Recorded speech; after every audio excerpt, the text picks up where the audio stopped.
Giza limeingia katika kijiji kidogo cha pwani.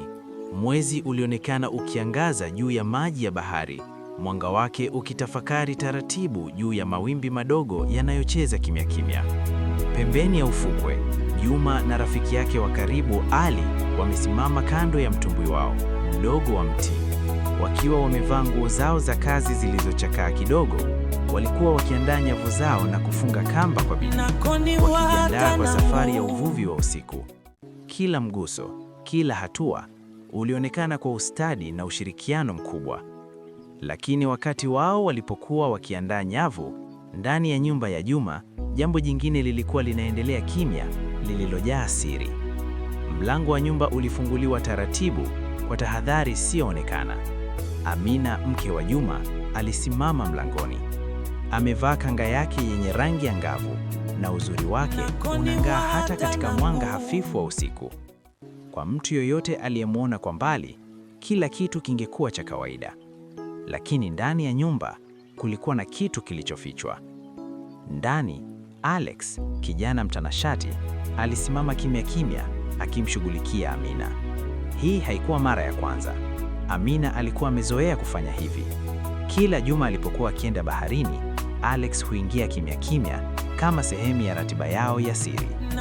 Walicheka kwa utulivu, lakini maisha yao yaliendelea kuwa na siri zilizofichwa kwa muda mrefu.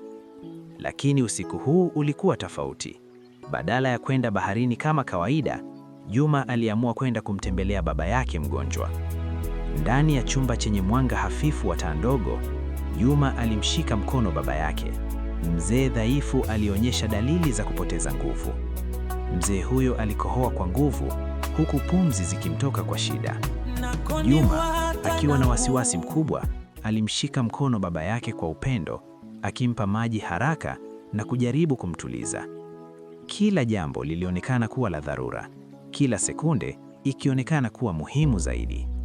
Wakati huo huo, Ali alikuwa bado akimsubiri rafiki yake ufukweni. Alikaa kwenye mwamba akisubiri kwa hamu, lakini muda ulipita na Juma hakurudi. Wasiwasi ulianza kumnyanyua. Hatimaye, Ali aliamua kwenda nyumbani kwa Juma kumtafuta. Alitembea polepole, akinyata katika giza la usiku, akikaribia nyumba ya rafiki yake kwa tahadhari. Lakini alipofika karibu na dirisha la sebuleni, mwanga wa ndani ulivujia nje, ukimwonyesha hali ya siri. Ali alisimama ghafla, moyo wake ukipiga haraka. Kwa udadisi, alisogea kidogo na kuchungulia ndani. Kisha, moyo wake uliruka kinyume na tarakimu ya kawaida. Macho yake yalipanuka kwa mshangao mkubwa. Ndani ya nyumba ya Juma, Ali alimwona Alex akiwa karibu sana na Amina, wakionekana kushirikiana kwa siri. Usiku ule, ndani ya nyumba ya rafiki yake, siri nzito ilifichuka.